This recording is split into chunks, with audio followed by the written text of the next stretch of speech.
Students, देखो अब अपन आज के चैप्टर में देखेंगे कि हम फसल बोने के पहले मिट्टी की तैयारी कैसे करते हैं, खेती की तैयारी कैसे करते हैं। तो जो ये आपके खेत की तैयारी है, क्योंकि जब तक आपका खेत तैयार नहीं होगा आप फसल की बोनी नहीं कर सकते, फसल को नहीं उगा सकते। तो इसमें करते क्या है, सबसे पहले करते हैं क्या, मिट्टी को पलटना। ठीक है ना, ये सबसे पहला काम होता है। ये क्यों पलटते हैं, ये सबसे ज्यादा महत्वपूर्ण है। जैसे आपने देखा, मान के चलो ये कोई पौधा लगा है, ये उसकी जड़ें हैं और ये मिट्टी है। तो ये मिट्टी से कितने 3 से 4 इंच नीचे गहराई में है।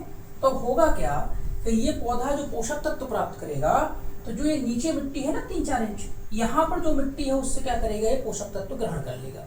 परंतु जब अगली फसल हम उगाएंगे और हमने मिट्टी ना पलटी तो फिर से पौधा यहीं आएगा, और चूंकि इसके पोषक तत्व क्या होगा, मिट्टी के फसल पहले ही उपयोग कर चुकी है, तो ये फसल कमजोर होगी।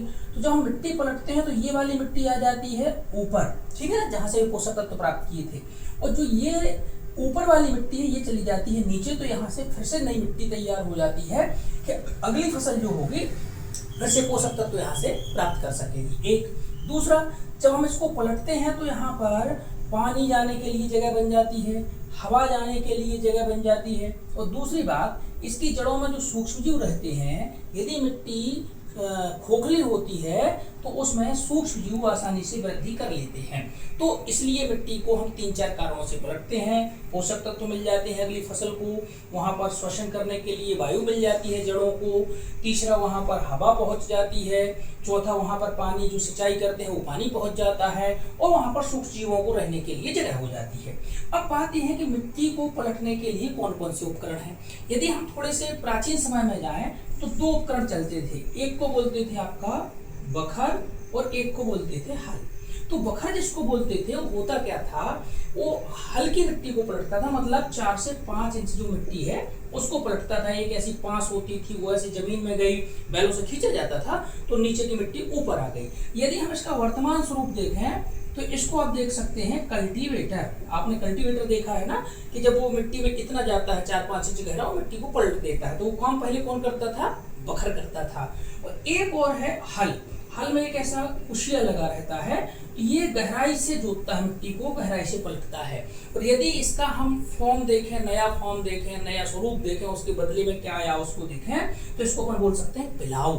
कि जो हम पिलाऊ करते हैं ना, वो वाला काम यहाँ पर हो गया। तो मिट्टी पलट गई, मिट्टी पलटनी। अब मिट्टी पलटने के बाद एक होता है, वो होता है आपकी बुआई। क्या होता है, बुआई। बुआई का मतलब होता है फसल को खेतों में छोड़ना, फसल को खेतों में बोना। तो उसके एक तरीका है आपकी क्या, छिड़काव, छिड़कना, मतलब ऐसे लिए ऐसे ऐसे छोड़ दिए, तो वो हो गया।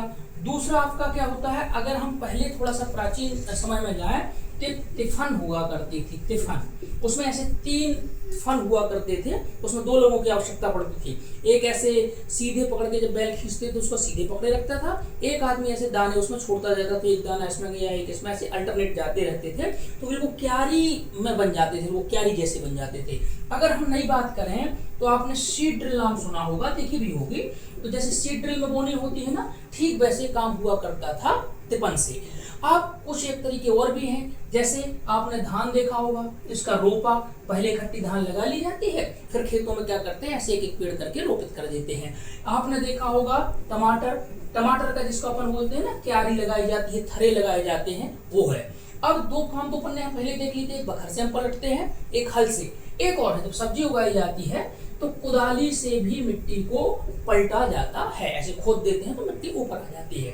तो जो अपन ने ये देखा बुआई का तरीका, इसके पहले एक चीज और होता है, वो होता है बीज का चयन करना। ये सबसे महत्वपूर्ण होता है, बीज का चयन। बीज का चयन मतलब हमें कौन सा बीज बोना है, ये जरूरी क्यों होता है, क्योंकि अगर हमने उच्च क्वालिटी का बीज नहीं बोया तो क्या होगा, उतना उत्पादन हमें नहीं मिल पाएगा। तो इसके लिए 2-3 तरीके हैं। एक तो गीली फट्टी ली, उसमें आपने गिन के दाने लपेट दिए और गीला करके रख दिया, फिर देखा उसमें से कितने अंकुरित हुए। दूसरा क्या होता है, क्यारी में आपने डाल दिए और फिर देखा उसमें अंकुरित कितने हुए। तीसरा एक और अच्छा तरीका है, जैसे मान के चलो ये है पानी का गिलास, इसमें अपन परीक्षण करते हैं। इसमें अपन ने कुछ ये है बीज ले लिए, ठीक है ना, बीज लिए और इसमें अपन दाने डाल रहे हैं। ठीक, अपन ने 1 डाला, 2, 3, 4, 5 6 7 8 9 और ये 10।